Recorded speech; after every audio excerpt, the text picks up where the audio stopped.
My son skipped my birthday. Days later, I won the lottery and ignored him. Hi everyone! Before we get into today's video, I need your help.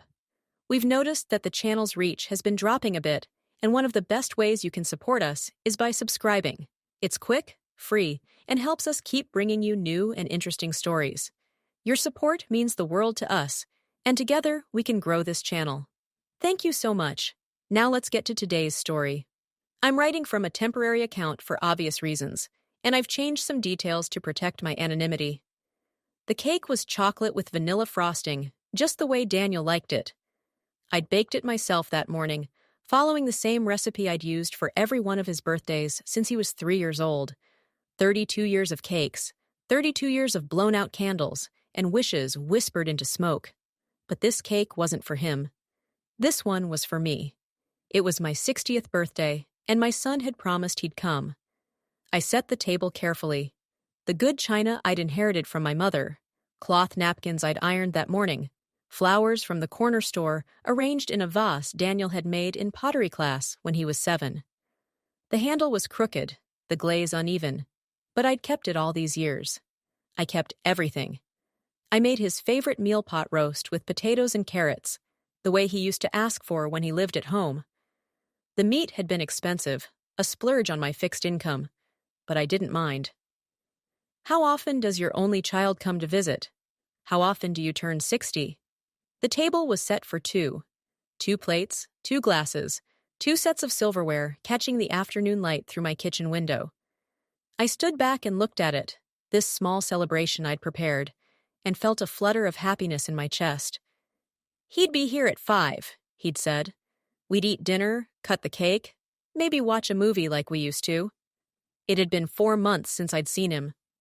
4 months since he and his wife Kelly had moved to the other side of town, to a bigger house in a better neighborhood. He was doing well, my Daniel, marketing manager at a tech company, making more money than I'd ever seen in my life. I was proud of him. I'd always been proud of him. By 4:30, I was dressed in my good blouse, the blue one Daniel had given me 2 Christmases ago, and had put on lipstick, something I rarely did anymore. The pot roast rested under foil. The cake sat on the counter, 60 candles waiting to be lit. I'd bought the candles specially, all 60 of them, even though I knew it was silly. But I wanted him to see them, to understand that 60 years was something, that I'd made it this far, and he'd been part of that journey. By 5:15, I called him. It went to voicemail. I didn't leave a message. I sat at the table, looking at the empty chair across from me, and told myself he was just running late. Traffic was bad this time of day. He'd be here soon. By 6 o'clock, the pot roast was getting cold. I called again. Voicemail again. By 7, I knew he wasn't coming. I sat there in the dimming light, the sun setting through my kitchen window, and I didn't move. I didn't cry, not yet. I just sat, looking at the 2 place settings, the flowers in the crooked vase, the cake with its unlit candles. The clock on the wall ticked loudly, each second a small hammer against my chest. Tick, tick, tick. The sound of time passing, of another hour of my 60th birthday spent alone, of hope slowly deflating like a balloon with a slow leak. At 8:30, my phone buzzed. A text from Daniel. Sorry, Mom, got held up at work. Can we reschedule? Got held up at work, on my birthday. On the day he'd promised to come, the day I'd spent money I didn't really have on pot roast and cake, and the hope of seeing my son. I stared at the message for a long time. Then I turned off my phone, walked to the kitchen, and covered the pot roast with plastic wrap. I put the cake in the refrigerator, all 60 candles still standing in their neat rows, unlit. I cleared the table, washing the good china by hand, folding the cloth napkins, putting away the flowers. Then, finally, I sat on my couch in the dark and cried. Part 1. The history I raised Daniel alone. His father left when I found out I was pregnant, just packed a bag one day and said he wasn't ready to be a father. I never heard from him again. So it was just us, me and Daniel, from the very beginning. Those early years were hard. I worked 2 jobs, mornings at a bakery, evenings cleaning offices. I'd drop Daniel at daycare before dawn, and pick him up after dark. On my days off, I was too tired to do much besides laundry and grocery shopping, but I tried. I took him to the park, read him stories, made sure he knew he was loved. Money was always tight. I wore the same 3 outfits on rotation, bought my shoes from thrift stores, skipped meals so he could have seconds. But Daniel never went without. He had birthday parties, Christmas presents, new school clothes every September. I made sure of it. When he was 8, he wanted to join the soccer team. The registration fee was $60 I didn't have. I sold my mother's wedding ring, the only valuable thing I owned, and used the money to pay the fee and buy him cleats. He never knew. I told him I'd gotten overtime at work. When he was 12, he got sick. Really sick. Pneumonia that landed him in the hospital for a week. I didn't have insurance, couldn't afford it. The bills came to $12,000. I set up a payment plan that took me 6 years to pay off, 6 years of an extra night shift every week, 6 years of choosing between electricity and groceries some months. But I did it. I kept us afloat. When he was 16, he got arrested for shoplifting. Stupid teenage impulse, his friends daring him to steal something from a convenience store. I hired a lawyer I couldn't afford, took time off work I couldn't spare, and stood beside him in court when the judge issued probation. His friends' parents bailed, said their boys had been led astray, but I stood there and said, "He's a good kid, he made a mistake. Please give him a chance." The judge did. Daniel got community service instead of juvenile detention, and he learned his lesson. Or so I thought. College was next. He wanted to go to state, study business. I didn't have savings. I'd never had savings. But I took out loans in my name, co-signed his student loans, and worked extra hours to help with expenses his financial aid didn't cover. He graduated with a degree and $30,000 in debt. I graduated with him carrying twice that, all in my name. When he met Kelly, I was happy for him. She was pretty, ambitious, from a family with money. The wedding cost $40,000, $40,000 her parents paid for, thank God, because I couldn't contribute much. I gave them $500 in an envelope, all I'd managed to save, and Kelly's mother made a comment about it being sweet, in a tone that made it clear she thought it was pathetic. Daniel didn't defend me. He just smiled and kissed his new wife. After the wedding, visits became less frequent. He was busy, he said, building his career, building his marriage, building his life. I understood. Children grow up, move on. That's natural. But I'd thought we'd stay close. I'd thought after everything we'd been through together, after all the years of just us against the world, we'd have a bond that distance and busy schedules couldn't break. I was wrong. Part 2. The unraveling, the visits tapered off. Once a month became once every 2 months, then every 3. Phone calls became texts. Texts became occasional, brief. Can't talk now, Mom. Busy. Maybe next week, Mom. I'll call you back, Mom. He never called back. I tried not to be hurt. I reminded myself he had his own life now, his own family. Kelly was probably keeping him busy. They were probably planning for children, for the future. I was just his past. But it did hurt. It hurt every time I called and got voicemail. It hurt every time I suggested getting together, and he said he'd check his schedule and get back to me, then didn't. It hurt every Sunday when I sat alone in church, watching other mothers sit with their adult children, while my phone stayed silent.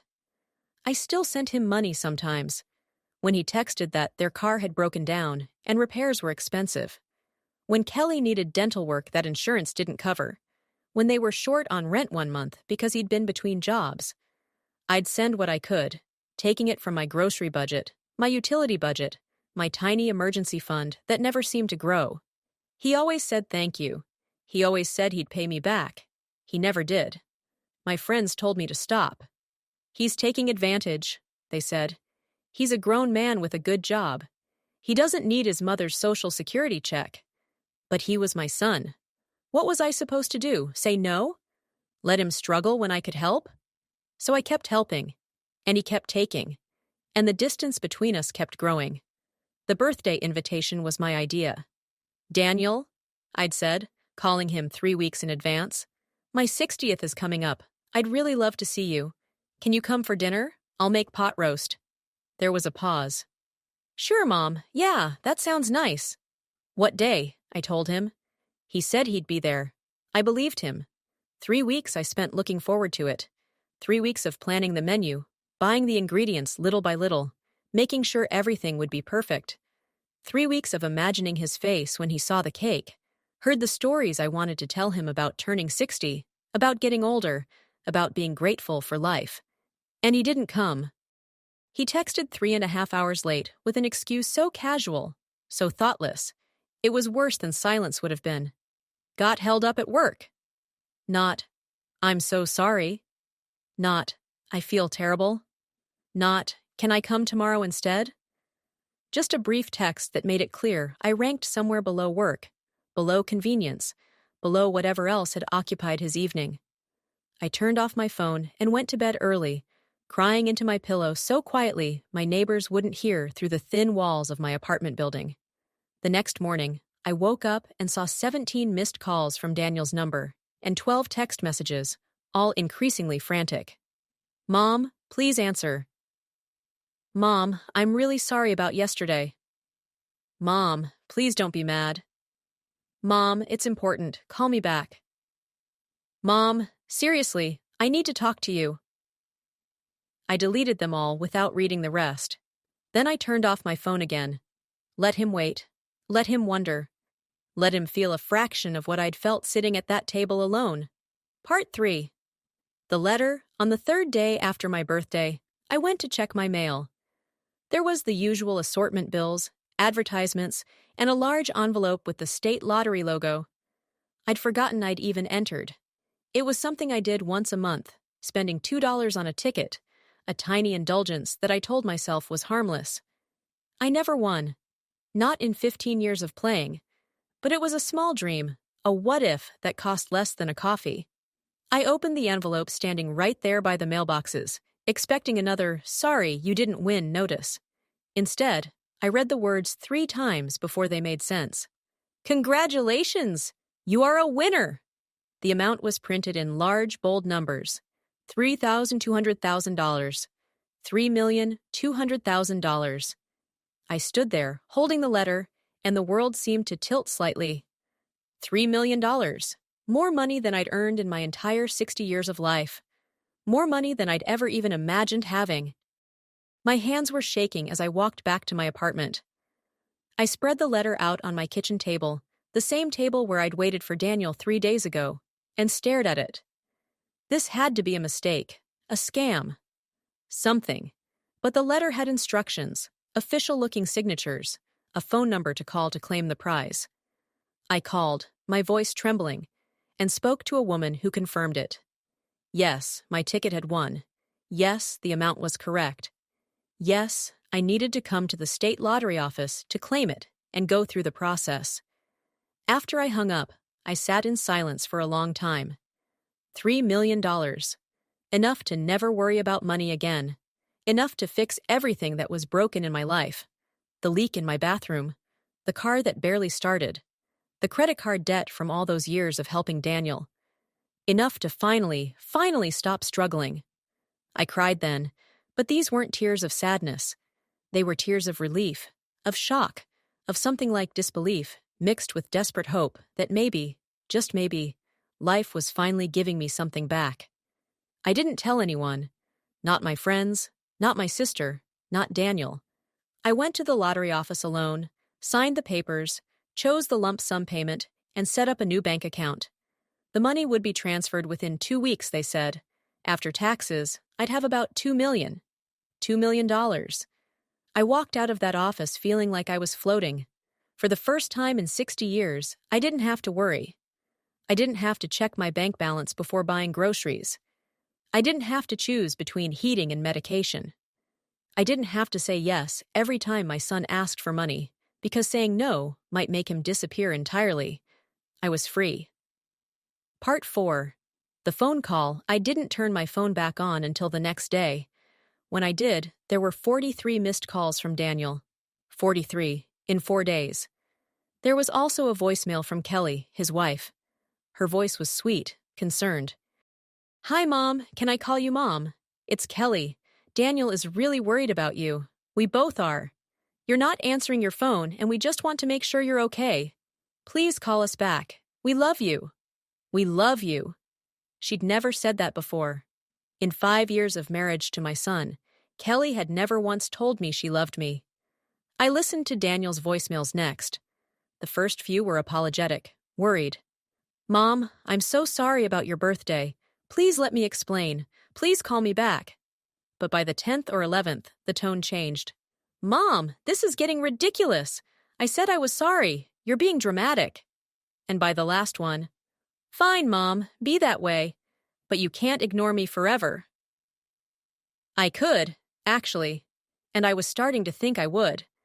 But then my phone rang while I was holding it, Daniel's name flashing on the screen. Without thinking, I answered. "Mom?" "Finally. Jesus, I've been trying to reach you for days." "I know. Are you okay? We were worried. I even drove by your apartment, but you didn't answer the door." "I'm fine." A pause. "Look, Mom, I'm really sorry about your birthday." "I am." Work was crazy, and I lost track of time. And by the time I remembered, it was too late, and, "It's fine, Daniel." "It's not fine. You're angry. I can hear it." "I'm not angry." And I wasn't. Not anymore. I was something else. Something cooler, clearer. "I'm just busy." "Busy? Since when are you busy?" "Since I won $3 million, I thought. Since I realized I don't need to sit by the phone hoping you'll call. Since I understood that I've been giving you pieces of myself for your entire life, and you've never even noticed. But I didn't say any of that. I said, I have to go." "Wait, Mom. Can I come see you, tomorrow maybe? I really want to make it up to you." "I don't think so. I have plans." "Plans?" He sounded genuinely shocked, as if the idea of me having plans was absurd. "Yes, Daniel, plans. I'll talk to you later."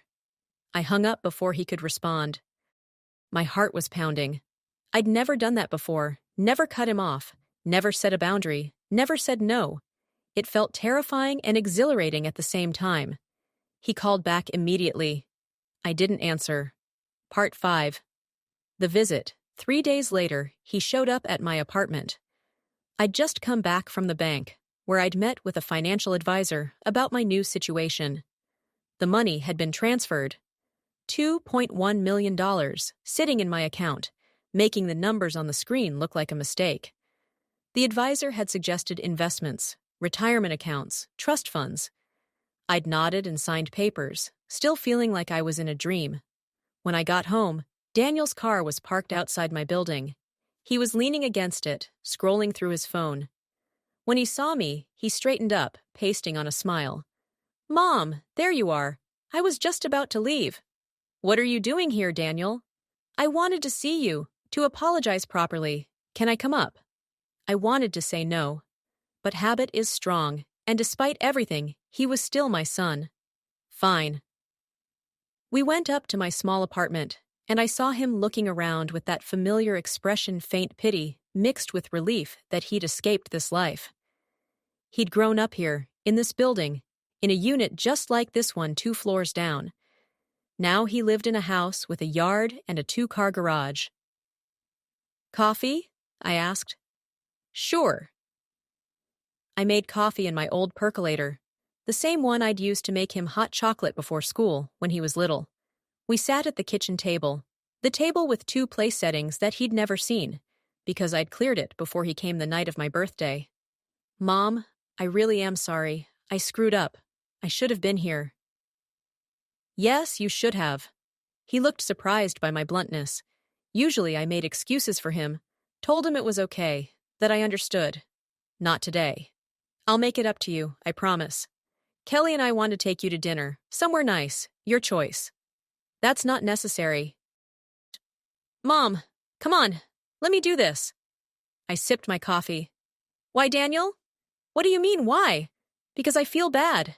Because I love you." "Do you?" The question came out quieter than I'd intended, but with an edge. He looked taken aback. "Of course I do. You're my mom." I'm your mother, yes. But do you love me? Because love isn't just a word, Daniel. It's actions. It's showing up. It's remembering birthdays. It's calling back. It's being present.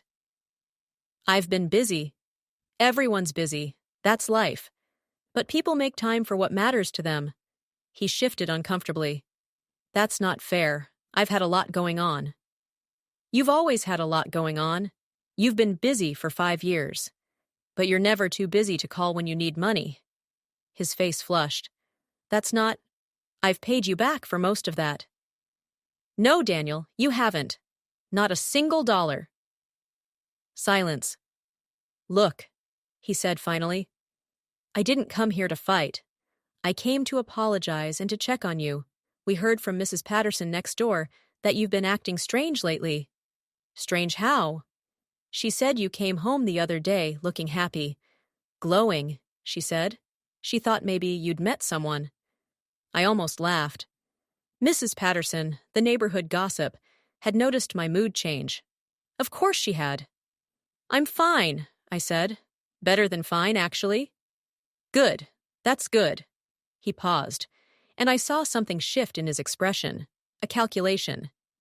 So, everything's okay? Financially, I mean?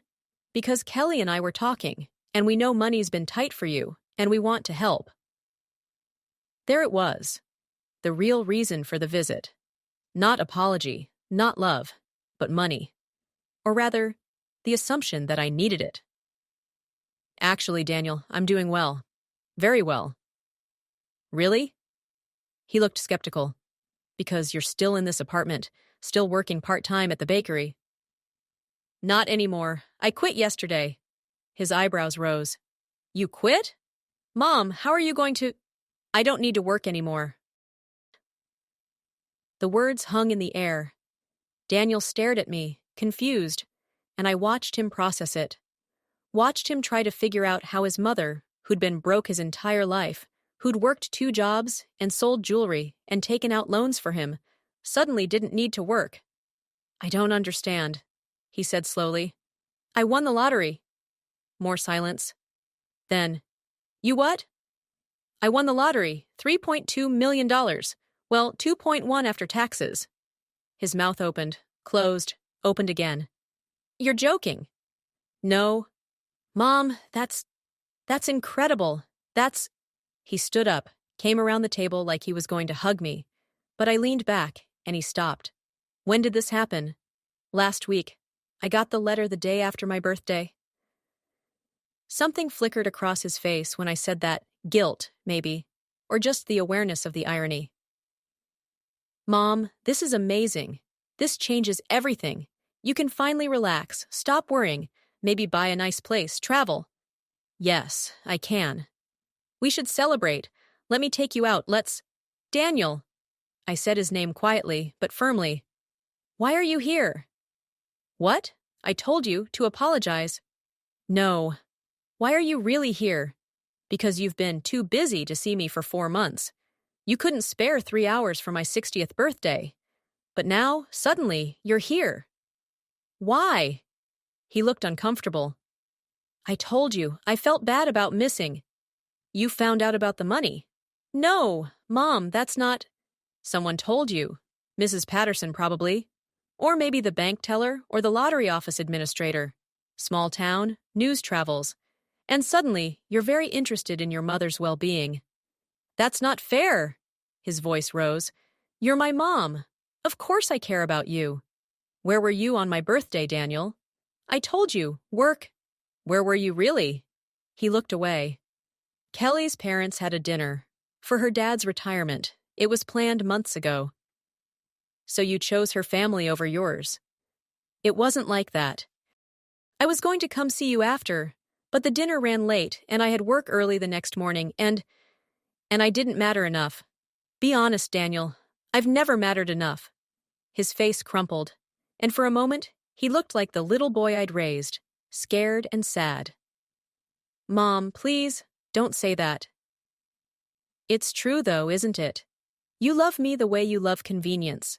When I'm useful, when I can give you money, or bail you out, or make excuses for you, then I'm important. But when I need something, when I need you to show up, to be present, to treat me like I matter, then you're busy. That's not. You called me 17 times after my birthday. 17. But in the 4 months before that, you called me twice. And both times you needed something. He was quiet now, his hands gripping the edge of the table. I've given you everything, Daniel. Everything I had. Everything I was. I sold my mother's ring so you could play soccer. I worked myself sick to pay your hospital bills. I took out loans I'll be paying off until I die so you could go to college. I gave you money I didn't have, time I couldn't spare, love without condition or limit. And what did you give me? Mom. Scraps. You gave me scraps. The occasional text, the rare visit, the vague promises to do better that you never kept. You gave me the leftover pieces of your life, the parts that didn't inconvenience you. I'm sorry. His voice cracked. I'm so sorry. You're right. I've been a terrible son. But I can change. I will change. Just please don't shut me out. I looked at him, this man I'd raised, and felt a strange mixture of love and disappointment so profound it was almost grief. I'm not shutting you out, Daniel. I'm just done being last, done waiting, done making excuses. You're welcome in my life, but only if you actually want to be here. Not because I can give you something, not because it's convenient, but because you actually love me. I do love you. Then prove it. Show up, be present, treat me like I matter. He nodded, tears in his eyes. I will, I promise. We'll see. He left a few minutes later, still apologizing, still promising to do better. I watched him drive away and wondered if anything would change, or if he'd disappear again until the next time he wanted something. Part 6. The Silence. Daniel called every day for 2 weeks. At first I answered, listening to his apologies and promises. He wanted to visit. He wanted to take me to dinner. He wanted to be better. But he never just called to talk. Every conversation ended with questions about the money. Had I decided what to do with it? Was I making smart investments? Had I thought about helping family? Kelly and I have been thinking, he said one evening. You know we've been wanting to buy a bigger house. And with this windfall, maybe we could. I hung up. He called back immediately. I didn't answer. The text started then. Mom, we need to talk about this rationally. You can't just hang up on me. I'm your son. Don't I deserve some of that money, after everything? After everything. As if his childhood, the childhood I'd provided, sacrificed for, built with my own hands, was a debt I owed him. As if raising him hadn't been my choice and my joy, even when it was hard. As if he was entitled to the first good thing that had ever happened to me. I blocked his number.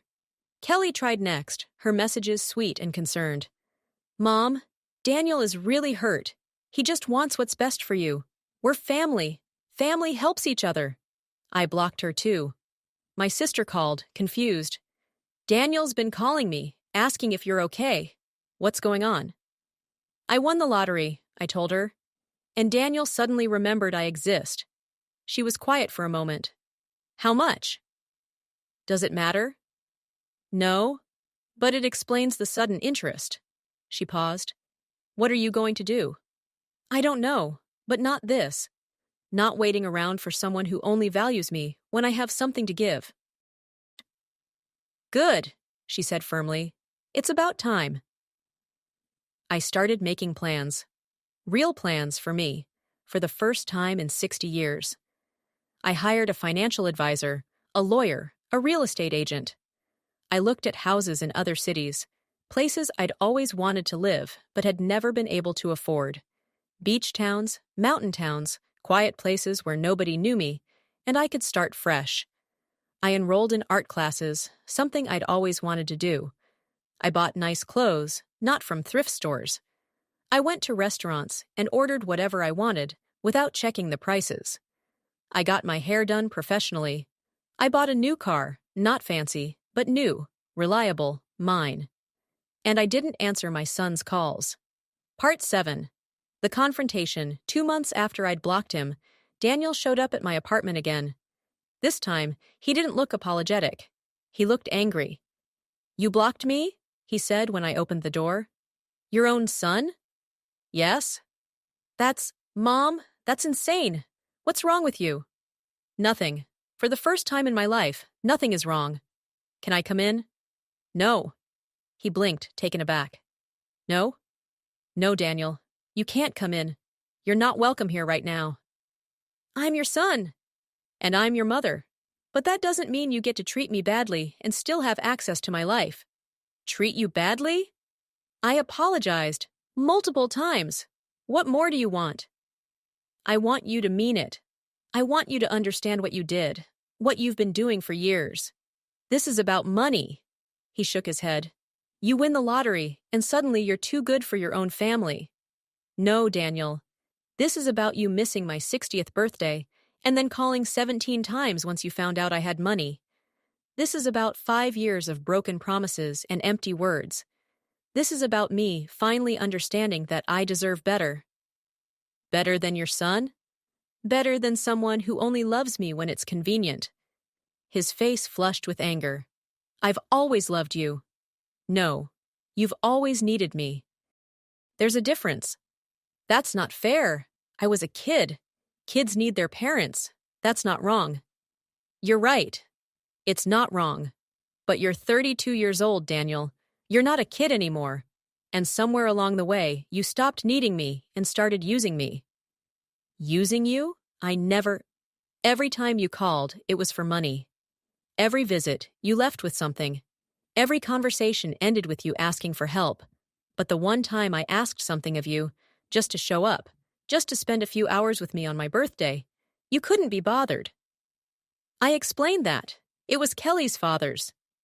"I don't care what it was. You made a choice. You chose them over me. And that's fine. You're allowed to have priorities. But so am I. And I'm choosing myself this time." We stood there on my doorstep, and I saw him working through it, trying to find the angle that would make me relent. I'd always relented before, always given in, always put him first.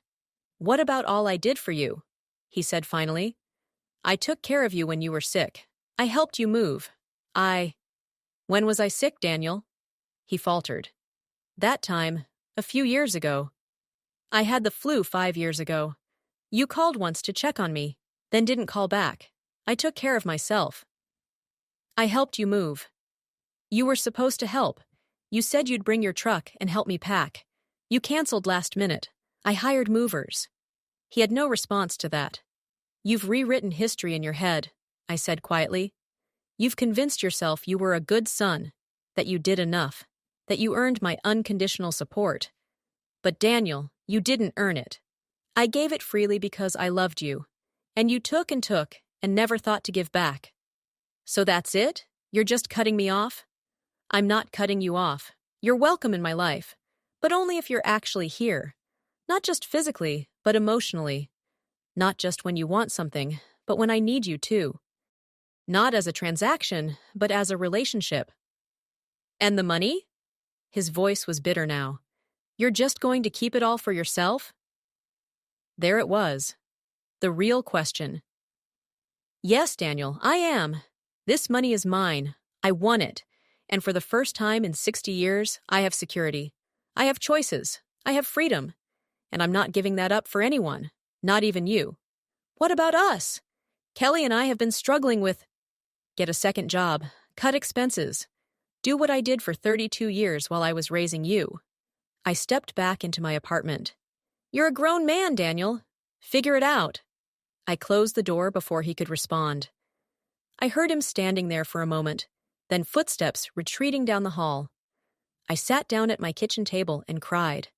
But these weren't tears of sadness. They were tears of release, of grief for the relationship we'd never actually had, of relief that I'd finally said the truth out loud. My phone buzzed. A text from Daniel. "Fine, keep your money, but don't expect me to forgive you for this." I didn't respond. There was nothing left to say. Part 8. The New Life. 3 months later, I moved. I found a small house by the coast, 3 hours away from the city where I'd lived my entire life. It had a porch with an ocean view, a garden I could tend, room for all the things I'd kept in storage for years, because they didn't fit in my tiny apartment. I spent my first night there sitting on the porch, listening to the waves, feeling the salt air on my face. I was alone. My son wasn't speaking to me. Most of my old friends were back in the city. But I didn't feel lonely. I felt peaceful. I started painting, something I'd loved as a young woman, but had given up when Daniel was born. No time, no money, no space. Now I had all three. My paintings weren't good, but they were mine, and that was enough.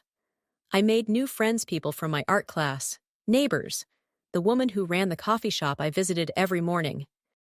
People who knew me as Diana, not as Daniel's mother, not as the woman who'd struggled and sacrificed. Just Diana, who painted mediocre seascapes and laughed too loud and was figuring out who she was at 60 years old. My sister visited, and we sat on my porch drinking wine, watching the sunset. "Have you heard from him?" she asked. "No? Are you okay with that?" I thought about it. I miss him. I miss the son I thought I had, the relationship I thought we had. But I don't miss the reality of it, the waiting, the disappointment, the feeling of not being enough. "You were always enough," she said firmly. "He was the one who wasn't." I know that now. We sat in comfortable silence, the waves providing a gentle soundtrack. "Do you regret it?" she asked. "Winning the lottery?" "No. Walking away from Daniel."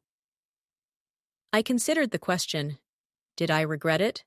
Did I regret choosing myself, setting boundaries, refusing to continue a one-sided relationship? "No," I said. "I regret that it had to happen. I regret that he couldn't see what he was doing, couldn't value what we had until it was gone. But I don't regret protecting myself. I spent 60 years putting everyone else first. I'm allowed to put myself first now." She raised her glass. To Diana, finally living for herself. We clinked glasses and drank as the sun melted into the ocean, painting the sky gold and pink and purple. Part 9. The Understanding 6. Months after I moved, I got a letter. Not a text, not a voicemail, but an actual letter with a stamp and my new address, carefully written in handwriting I recognized. Daniel. I held the envelope for a long time before opening it. Part of me wanted to throw it away unread. Part of me was desperate to know what it said. In the end, curiosity won. The letter was 3 pages long, handwritten on plain white paper. "Mom," it began. "I don't know if you'll read this. I wouldn't blame you if you didn't. But I need to write it anyway, even if just for myself. Kelly and I are getting divorced. I know you probably don't care, but it's relevant to what I need to say. After you moved away, after you stopped answering my calls, things got hard. Not financially, though that was part of it, but hard in other ways. Kelly started asking questions about why you'd cut us off. She assumed it was about the money, that you were being selfish. I let her think that because it was easier than admitting the truth. But then she found something. Old bank statements from when we first got married, showing all the deposits from you. Thousands of dollars over the years that I'd told her came from my bonuses or freelance work. She realized I'd been lying. Not just about that, but about a lot of things. She asked me why you'd really left. And I couldn't answer. Or I didn't want to answer. Because answering meant admitting things I'd been hiding from myself for years. I missed your 60th birthday because Kelly's family was having a party. That part was true. But the part I didn't say was that I could have done both. The dinner ended at 8:30. I could have left and come to see you, even late. You would have understood. You would have been happy just to see me at all. But I didn't come because it was easier not to. Because facing you meant facing the fact that I'd been a terrible son. Because seeing you in that small apartment, still struggling while I lived comfortably in a house you'd helped me afford, made me feel guilty. And I didn't want to feel guilty. So I didn't come. Kelly's parents never liked me. They thought I was beneath her. They treated me the way Kelly's mother treated you at our wedding, like I was something to be tolerated rather than welcomed. And I let them. I even started acting the same way, dismissing you, being embarrassed by where you lived, by how you worked at a bakery, while my in-laws ran investment firms. I became them, the people who made you feel small. And I didn't even realize it until Kelly left me, saying I was just like my mother, always taking, never giving, never satisfied. She was wrong about you, but right about me. Mom, I've been thinking a lot about what you said, about love being more than words, about showing up, about treating people like they matter. And you were right. I didn't do any of that. I took you for granted because you were always there, always willing to help, always ready to forgive. I thought your love was infinite and unconditional, so I treated it carelessly. I thought about all the times you helped me, not just with money, but with everything. You were there when I got arrested as a teenager, standing beside me when everyone else walked away. You were there when I bombed my first job interview, helping me practice until I got it right. You were there when I had my heart broken at 19, letting me cry on your couch for 3 days straight. You were always there. And I was almost never there for you. I don't remember the last time I asked you how you were and actually listened to the answer. I don't remember the last time I did something for you without you having to ask. I don't remember the last time I treated you like you were important instead of convenient. I'm not writing this to ask for forgiveness. I don't deserve it. I'm not writing to ask for money. I don't deserve that either. I'm writing because you spent 60 years putting me first, and I never once said thank you. Not really. Not in a way that mattered. So thank you, Mom. Thank you for every sacrifice you made. Thank you for selling your mother's ring so I could play soccer. Thank you for working yourself sick to pay my hospital bills. Thank you for standing beside me in court. Thank you for paying for my education. Thank you for every dollar you sent when I was too proud to say I was struggling. Thank you for loving me, even when I didn't deserve it. And I'm sorry I missed your birthday. I'm sorry I only called when I wanted something. I'm sorry I made you feel like you didn't matter. I'm sorry it took losing you to understand what I'd lost. You said I'm welcome in your life if I'm actually there. I don't know if that offer still stands. I don't know if you even want to hear from me. But if you do, if there's any chance you'd let me try again, not as the son who takes, but as the son who shows up, I'd like that. I'd like to visit, not because I need something, but because I want to see you. Because I miss you. Because I finally understand that having you in my life is a privilege, not a right. But if you'd rather I stay away, I understand that too. You've earned your peace. You've earned your freedom. You've earned a life where people treat you the way you deserve to be treated. I love you, Mom. I always have. I just never showed it the way I should have. Your son, Daniel. I read the letter twice, then put it down on my kitchen table and stared out at the ocean. The waves rolled in, steady and eternal, and I thought about forgiveness, about second chances, about whether love could be rebuilt after it had been broken. Daniel had hurt me, deeply, for years. He'd taken my love for granted, treated me as an afterthought, only remembered me when he needed something. And when I'd finally set boundaries, finally demanded to be treated with respect, he'd been angry rather than understanding. But he'd also been my son, my baby, the child I'd raised and loved and sacrificed for. And despite everything, despite all the pain and disappointment, I still loved him. The question was, did love mean I had to let him back in? I picked up my phone, stared at it for a long time. Then I typed a message. Daniel, I got your letter. I'm glad you're seeing things more clearly now. I'm sorry about your marriage. I'm not ready to see you yet. Maybe not for a while, but I'm not saying never. What I'm saying is that if you want to be part of my life, you need to prove it through actions, not words. Words are easy. Showing up is hard. If you mean what you wrote, then show me. Not with grand gestures or apologies, but with consistency. Call me once a week just to talk, not to ask for anything. Remember my birthday next year, all of them after that too. Visit if I invite you, but respect it if I say no. Be present, be honest. Be the son I raised you to be. I won't give you money. I won't bail you out. I won't make excuses for you. But if you can show me that you've actually changed, that you value me for more than what I can provide, then maybe we can rebuild something. It won't be the same as it was. I'm not the same as I was, but it could be something new, something real, something based on mutual respect instead of one-sided giving. The choice is yours. I've made my choice. I've chosen me. Now you get to choose whether you want to earn your way back into my life. Mom. I sent the message before I could second-guess myself. Then I put the phone down, poured myself a glass of wine, and went back to the porch. The sun was setting again, painting the sky in those same impossible colors. I sat there and breathed in the salt air and felt something loosen in my chest. Not forgiveness exactly, not yet, but possibility. Maybe Daniel would change, maybe he wouldn't. Either way, I'd be okay. Because I'd learned something in these months by the ocean, something I should have learned years ago.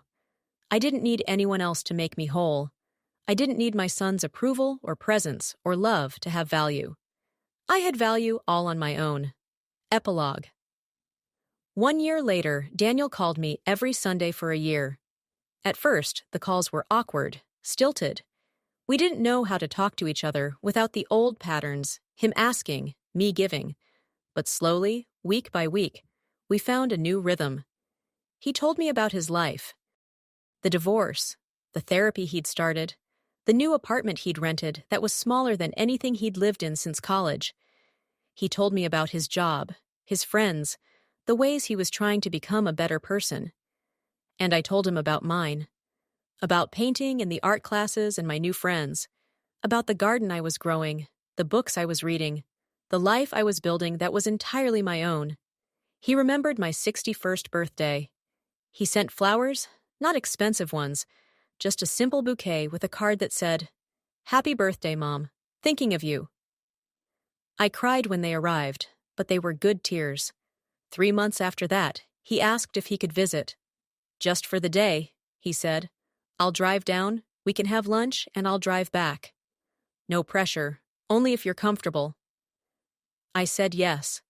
He arrived on a Saturday morning with nothing but himself. No requests, no agenda, no hidden motives. We had lunch at my favorite cafe, walked on the beach, sat on my porch, and talked until the sun set. Before he left, he hugged me. A real hug, not the quick, obligatory kind we'd done for years. "Thank you for giving me another chance," he said. "Thank you for earning it." He comes every few months now. We talk every week. It's not perfect. Sometimes old patterns try to resurface, him asking for advice that sounds suspiciously like asking for help, me wanting to fix things for him. But we catch ourselves. We course correct. We try. Last month, he asked about the money. Not to ask for any, just curious. "What did you do with it all?" "I invested most of it. Set up a retirement account that will keep me comfortable for the rest of my life. Bought this house. Donated some to charity. Spent some on my self-classes, travel, experiences." "I'm glad," he said. "You deserve good things. So do you. But not from me. From yourself." He nodded. "I'm working on it." We sat there on the porch, and I thought about the journey we'd taken. From that terrible 60th birthday when he didn't show up, through the lottery win and the confrontation and the silence, to this two people learning how to love each other in a healthier way. I still don't know if we'll ever have the relationship I once dreamed of. The easy closeness, the unconditional trust, the certainty that we'd always be there for each other. That might be lost forever, broken by too many years of one-sided giving. But we have something different now. Something harder won, but more real. A relationship built on respect instead of obligation, on choice instead of guilt, on mutual care instead of one-way sacrifice. It's not perfect, but it's honest. And maybe that's better. I keep a journal now, writing down thoughts and observations about this strange new life I'm living. Last night, I wrote this. My son skipped my 60th birthday. Days later, I won the lottery and ignored him. That's the simple version of the story. The one that reduces everything to a neat narrative of betrayal and comeuppance. But the real story is more complicated. It's about a mother who loved too much and asked too little. About a son who took for granted the one person who'd never failed him. About how money can reveal what was always there beneath the surface, not greed exactly, but imbalance, inequality, patterns that had calcified into something toxic. The lottery didn't change me. It gave me the freedom to change myself. For 60 years, I defined my worth by how much I could give, how much I could sacrifice, how much I could endure. My value came from being needed. And when you define yourself that way, you attract people who need but don't give back.